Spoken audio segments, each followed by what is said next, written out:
মেঘা ছোটবেলা থেকেই নম্র, ভদ্র আর খুব শান্ত ছিল। কমলা, কি হলো? সবাই খাবার খাচ্ছে আর তুমি খাচ্ছ না কেন?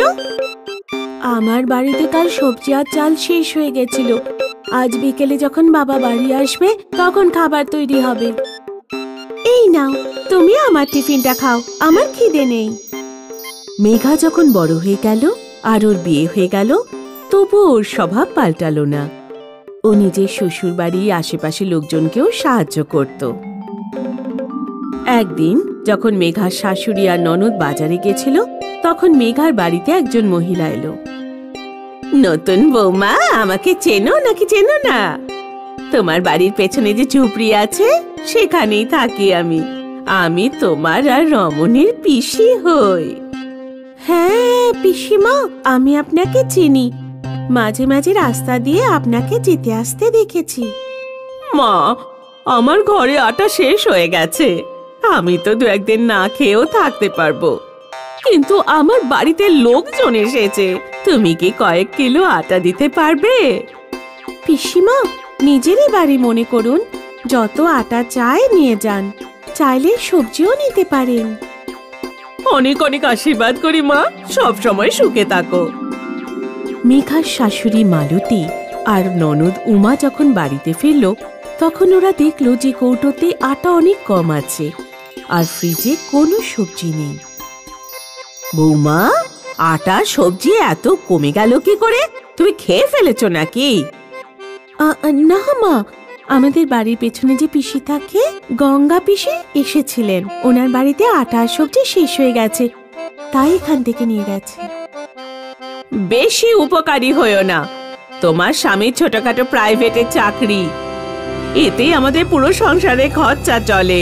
কোনো জমি জমা তো আর আমাদের নেই যে তুমি আটা আর সবজি লোককে দান করে বেড়াচ্ছ। এরপর থেকে যে আসুক, প্রতিবেশী হোক বা ভিখারি, কাউকে কিছু দেবে না। মালতী প্রতি বছর অক্ষয় তৃতীয়ার দিন কোনো না কোনো সোনার জিনিস অবশ্যই কিনত। এবারও ভাবলো নিজের মেয়ের সাথে বৌমার জন্য কিছু একটা কিনবে। বৌমা, আজ অক্ষয় তৃতীয়া, আমি উমার জন্য ঝুমকো কিনবো আর তোমার জন্য সোনার হার। মেঘা যখন ওর শাশুড়ি আর ননদের সাথে মার্কেট থেকে ফিরছিল, তখন ওর নজর পড়ল একজন ভিখারির ওপর, যে খুব দৈন্য অবস্থায় ছিল। ভিখারি লোকের কাছ থেকে খাবার আর চিকিৎসার জন্য টাকা চাইছিল। নিজের শাশুড়ির সামনে মেঘার সাহস ছিল না যে ও ভিখারির কাছে যাবে। কিন্তু সেদিন রাতে মেঘার ঘুম হচ্ছিল না। বারবার ওর ভিখারির কথা মনে পড়ছিল। ওর চোখে দয়ার জল পড়তে লাগলো। অবশেষে ভোর হওয়ার কিছুক্ষণ আগে মেঘা ওঠে আর নিজের সোনার হারটা ভিখারিকে দিয়ে আসে। নাও, এটা নিয়ে গিয়ে বিক্রি করে দাও। নিজের চিকিৎসা করাবে আর পেট ভরে খাবার খাবে। কয়েক মাস পর করওয়া চৌথের উৎসব এলো। মেঘার স্বামী সেই সময় বাড়িতে ছিলেন না। বৌমা, আজ তুমি ওই হারটা পরো, কিন্তু বছরে কয়েকবারই এরকম সুযোগ আসে যখন সোনার গয়না পরার সুযোগ পাবে। মা, ও তো বাড়িতে নেই, তাই আমার গয়না পরার ইচ্ছে হচ্ছে না। আরে, তুমি তো তোমার স্বামীর অনলাইনে পুজো করবে। যাও, গিয়ে হারটা পরে এসো, আমরা একসাথে একটা সেলফিও তো তুলবো। মা, আসলে কি, আমি ওই হারটা একজন ভিখারিকে দিয়ে দিয়েছি। অসভ্য মেয়ে, তুমি কি পাগল হয়ে গেছো? আমি তোমার মতো একটা পাগলকে বাড়িতে থাকতে দেব না। যাও, বাড়ি থেকে বেরিয়ে যাও। যখন তুমি খিদে আর তৃষ্ণার জ্বালা সইতে পারবে না, তখন টাকার গুরুত্ব বুঝবে। মেঘার শাশুড়ি রাতেই মেঘাকে বাড়ি থেকে বের করে দিল। উনি মেঘাকে ওর ফোনটাও নিতে দেননি। মেঘা রাতে রাস্তায় রাস্তায় ঘুরে বেড়ালো। রাস্তায় ওর সাথে একটা বাচ্চা মেয়ে দেখা হলো। ও মেঘার কাছে খাবার চাইতে লাগলো। মেম সাহেব, 3 দিন ধরে কিচ্ছু খায়নি, আমাকে একটু টাকা দাও না। মেম সাহেব, ভগবান তোমার ভালো করবেন। তোমাকে দেওয়ার মতো আমার কাছে কিচ্ছু নেই, চলে যাও এখান থেকে। মেঘা দেখলো ওর চোখ থেকে গরম গরম সোনা টপ টপ করে পড়ছে। আরে, এটা কি? আমার চোখ থেকে সোনার জল বেরোচ্ছে। মেঘা ওর চোখ থেকে ঝরা সোনা হাতে তুলে নিল আর ওই বাচ্চা মেয়েটাকে দিল। নাও, এগুলো বিক্রি করে দিও, তুমি অনেক টাকা পেয়ে যাবে। মেঘা যখন শহরে এগিয়ে গেল তখন রাস্তায় গরিব লোক দেখতে পেল যারা ঠান্ডায় কাঁপছিল। দয়ালু মেঘার মনে ওদের দেখে খুব করুণা হলো আর ওর চোখ থেকে সোনার জল ঝরতে লাগলো। মেঘা সব সোনা ওই গরিব লোকজনদের বিলিয়ে দিল। সকাল হতেই মেঘা শহরের একটা নামকরা মন্দিরের সামনে পৌঁছল আর মন্দিরের সামনে বসে থাকা সমস্ত ভিখারীদের ওর চোখ থেকে ঝরা সোনা দান করল। মেঘার শাশুড়ির বান্ধবী নন্দিনী ওই মন্দিরে পুজো করতে এসেছিল। ও মেঘাকে নিজের চোখ থেকে সোনা বের করে ভিখারীদের দান করতে দেখে ফেলে। নন্দিনী তাড়াতাড়ি মালতীর কাছে যায় আর বলে, মালতী, তুমি কি নিজেকে গরিব বলো? তোমার বৌমা ভিখারীদের সোনা দান করছিল মন্দিরে, ওর চোখ থেকে সোনার জল ঝরছিল। মেঘার শাশুড়ি আর ননদ যখন জানতে পারল যে মেঘার চোখ থেকে সোনার জল বের হয়, তখন ওরা তাড়াতাড়ি মন্দিরে পৌঁছল আর খুব আদর করে মেঘাকে বাড়ি নিয়ে এলো। ক্ষমা করে দাও বৌমা, আমরা জানতাম না যে তোমার চোখ থেকে সোনার কান্নার জল বের হয়। আমি তোমার সাথে অনেক অন্যায় করেছি, এখন তাড়াতাড়ি কান্না শুরু করো আর অনেক সোনা দিয়ে দাও। মা, আমি আপনার কথায় বা নিজের ইচ্ছে মতো কাঁদতে পারবো না। কোনো গরিব মানুষকে দেখে যখন আমার মনে দয়া হয় তখনই আমি কাঁদি। কি বাজে কথা বলছো? আমি তোমায় এখনই কাঁদাবো। মালতী আগুন জ্বালালো আর নিজের মেয়েকে বলল, ওমা, তুই মেঘার পাটা ধরে রাখ, আমি হাত ধরছি। আমরা ওকে আগুনের ওপর রাখলে ওর কান্না বেরোবেই বেরোবে। শাশুড়ি আর ননদ মিলে মেঘাকে আগুনের ওপর ঝুলিয়ে দিল। মেঘা জোরে জোরে চিৎকার করতে লাগলো, আমায় বাঁচাও, কেউ বাঁচাও। পাগল, চিৎকার করছিস কেন? কান্না শুরু কর। তখনই মেঘার স্বামী রমন বাড়িতে ফিরল। ও সঙ্গে সঙ্গে মেঘাকে, মাম্মি, তুমি কি পাগল হয়ে গেছো? এটা তুমি কি করছো? তুমি কি আমার বউকে পুড়িয়ে মারবে নাকি? কান্না কাঁদে, ও কাঁদলে তবেই তো আমরা ধনী হতে পারবো। ও কাঁদছে না। আমি প্রতিবেশীদের কাছে সবকিছু শুনে ফেলেছি। মেঘার সোনার চোখের জল ঈশ্বরের আশীর্বাদ বা চমৎকার হবে, যা তার করুণা থেকে পাওয়া যায়। আমরা তার ব্যবহার নিজের সুবিধার্থে করতে পারবো না। ও সোনার চোখের জল কখনো নিজের জন্য ব্যবহার করেনি। ও সব সময় গরিব আর অসহায় মানুষকে সাহায্য করত। আকাঙ্ক্ষার পরিবার ঋষিকেশে থাকত। আকাঙ্ক্ষা স্নাতক হবার পর ওর বাবা সুরেন্দ্র ওর পড়া বন্ধ করে দিল। আকাঙ্ক্ষার মা ওর বাবাকে বলল, সুরেন্দ্র, আকাঙ্ক্ষার পড়াশোনা এমন বন্ধ করা ঠিক নয়। যতক্ষণ না ও কোথাও চাকরি পাচ্ছে ততক্ষণ পড়াশোনা চালু রাখা উচিত। আকাঙ্ক্ষা, তোমার কোনো চাকরি করতে হবে না। যাদব বাবুর ছেলে রাহুল পুলিশে চাকরি পেয়ে গেছে। তুমি তো জানোই আমি আর রাকেশ যাদব কত বছরের পুরনো বন্ধু ছিলাম। আমি আকাঙ্ক্ষার বিয়ে রাকেশের ছেলের সাথে করে দিয়েছি, বুঝলে?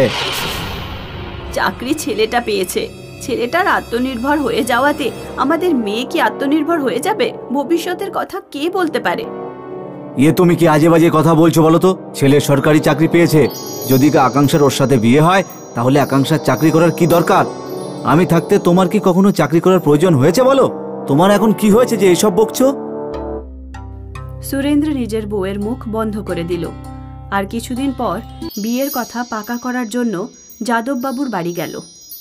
রাকেশ, এক দুজনের পরিবারকে তো আমরা চিনি, সোজা পাকা কথাটা ঠিক করে নেওয়া যাক। এইভাবে কি করে পাকা কথা বলা যায়? একবার দেনা পাওনা নিয়ে তো কথা বলা যাক। আজকের আগে লেনদেন নিয়ে তো কখনো কোনো রকম কথা হয়নি। তাছাড়া আমরা আমাদের মেয়েকে বিয়ের সব জিনিসপত্র তো অবশ্যই দেবই। আমাদের ছেলে সরকারি চাকরি যখন তখন দেওয়ার কথা তো অবশ্যই হবেই। আমাদের জিনিসপত্রের সাথে একটা গাড়ি আর 10 লক্ষ টাকা নগদ চাই। সুরেন্দ্র যে কোনোভাবে গাড়ির ব্যবস্থা তো করে দিল, কিন্তু নগদ টাকা শুধু 7 লক্ষই ছিল। যেমন তেমন করে বিয়ে তো হয়ে গেল, কিন্তু বিয়ে চলাকালীন রাকেশের পরিবার মুখ গোমড়া করে দাঁড়িয়ে রইল। বিয়ের পরেও আকাঙ্ক্ষাকে নিজের শ্বশুরবাড়িতে কথা শুনতে হলো। ওর বর রাহুল ওকে টাকার জন্য বিরক্ত করতে থাকতো। তোমার বাবা বিয়েতে আমার শুধু 7 লক্ষ টাকাই দিয়েছে। তোমার বাবা অর্ধেক রোজগার প্রতি মাসে আমার চায়। তোমার কি মাথা ঠিক নেই? আমার একটা ছোট্ট বোন আছে, আমাদের সংসারের খরচা আছে, ওদের কি টাকার প্রয়োজন নেই? এইসব কথা আমার জানার দরকার নেই। টাকা নিয়ে আসো নিজের বাড়ি থেকে, না হলে আমি তোমাকে আলাদা করে দেবো। আকাঙ্ক্ষার বিয়ে না ভেঙে যায়, তাই আকাঙ্ক্ষার বাবা তার রোজগারের কিছু অংশ আকাঙ্ক্ষার বরকে দেওয়া শুরু করল। কিন্তু একদিন আকাঙ্ক্ষার বাবার দুর্ঘটনা ঘটল। চিকিৎসায় প্রচুর খরচা হলো, কিন্তু সুরেন্দ্র বেঁচে ফিরল না। আকাঙ্ক্ষার মায়ের উপরে বিপদের পাহাড় নেমে এলো। ওকে ছোট্ট মেয়ের পড়াশোনার খরচা করতে হবে, আর সাথে সাথে ঘরের খরচাও চালাতে হবে। রোজগারের কোনো পথ ছিল না। সমস্ত টাকা সুরেন্দ্রের চিকিৎসা আর আকাঙ্ক্ষার বিয়েতে খরচ হয়ে গেছিল। আকাঙ্ক্ষার মায়ের মাথায় একটা বুদ্ধি এলো। ওদের ঘর রাস্তার ওপরেই ছিল, আর প্রতি বছর ঋষিকেশ অনেক লোক ঘুরতে আসতো।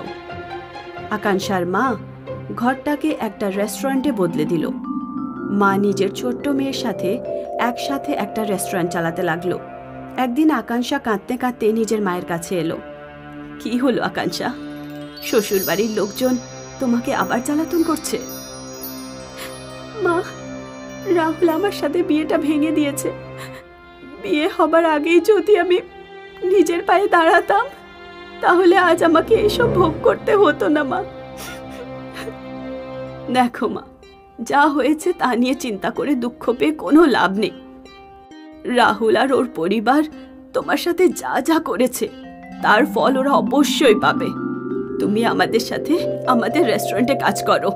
যদি রেস্টুরেন্ট ভালো চলে যায়, তাহলে আমরা আত্মনির্ভর হয়ে যাব। আকাঙ্ক্ষাও নিজের মায়ের রেস্টুরেন্টে কাজ করতে শুরু করলো। রেস্টুরেন্টে খুব কম লোক আসছিল। একদিন আকাঙ্ক্ষা আর ওর পরিবারের সাথে হওয়া দুর্ঘটনাগুলো নিয়ে একটা প্রবন্ধ লিখে এক খবরের কাগজে ইমেল করতে ভাবল। আকাঙ্ক্ষা এই প্রবন্ধ মহিলাদের মধ্যে জাগরণ ঘটানোর জন্য লিখেছিল, আর ওতে বলেছিল যে বিয়ের আগে মেয়েদের নিজের পায়ে দাঁড়ানোটা কতটা জরুরি। ওই প্রবন্ধটা খবরের কাগজে ছাপা হলো, আর লোকজনের খুব পছন্দ হলো। সহানুভূতি দেখানোর জন্য লোকেরা আকাঙ্ক্ষার মায়ের রেস্টুরেন্টে উপচে পড়ল। প্রবন্ধের মাধ্যমে ওদের রেস্টুরেন্টের খাবার চারদিকে ছড়িয়ে পড়ল। পর্যটকরা ওদের রেস্টুরেন্টে আসতে থাকলো, আর তার ফলে ভালো রোজগার হতে লাগলো। ওদিকে রাহুল প্রচুর পরিমাণে পণ নিয়ে দ্বিতীয় বিয়ে করে নিয়েছিল। তারপর ও তার দ্বিতীয় স্ত্রীকেও এইভাবেই ছাড়তে চেষ্টা করলো যেভাবে আকাঙ্ক্ষাকে ছেড়েছিল। কিন্তু রাহুলের দ্বিতীয় বউয়ের বাড়ির লোকেরা রাহুলের বিরুদ্ধে পণ প্রথার মামলা করে দেয়। একদিন রাহুল আকাঙ্ক্ষার রেস্টুরেন্টে এলো। আকাঙ্ক্ষা, আমায় ক্ষমা করে দিও। আমি তোমার সাথে কত অন্যায় করেছি। আমার দ্বিতীয় বউ আমার বিরুদ্ধে পণ প্রথার মামলা করেছে। ও আমার পরিবারের বিরুদ্ধে অনেক মিথ্যা দোষারোপ করেছে। তুমি যদি আমার হয়ে সাক্ষী দিয়ে দাও, তাহলে আমি মামলাটা জিতে যাই। আমি তোমার কাছে প্রতিজ্ঞা করছি যে যদি আমি মামলা জিতে যাই, তাহলে আমি তোমাকে আবার বাড়িতে ফিরিয়ে নিয়ে যাব, আর তোমার সঙ্গে কখনো ছাড়বো না। এখন আমি তোমার উপর আর নির্ভর করি না। আমি এখন নিজের পায়ে দাঁড়িয়ে আছি। তোমার মতো লোভী মানুষদের নিজের কর্মফল ভোগাই উচিত। আমি সাক্ষী কখনোই দেব না। রাহুল আর পরিবারের পণ নেওয়ার অপরাধে জেল হয়ে গেল। ওদিকে আকাঙ্ক্ষা আর ওর মা নিজেদের ব্যবসা বাড়ানোর সিদ্ধান্ত নিল। ওরা হরিদ্বারে আরও 2 জায়গায় রেস্টুরেন্ট খুলল, আর সেখানে শুধু মেয়েদেরই কাজে রাখল। আকাঙ্ক্ষা আর ওর মা নিজেদের শহরে বহু মহিলার পথপ্রদর্শক হয়ে গেল। বন্ধুরা, এই কাহিনীর সারমর্ম হলো এই যে মেয়েদের বিয়ের আগে আত্মনির্ভর হওয়া একান্ত প্রয়োজন। কারণ বিয়ের পরে না জানে তাদের কোন পরিস্থিতির সম্মুখীন হতে হয়।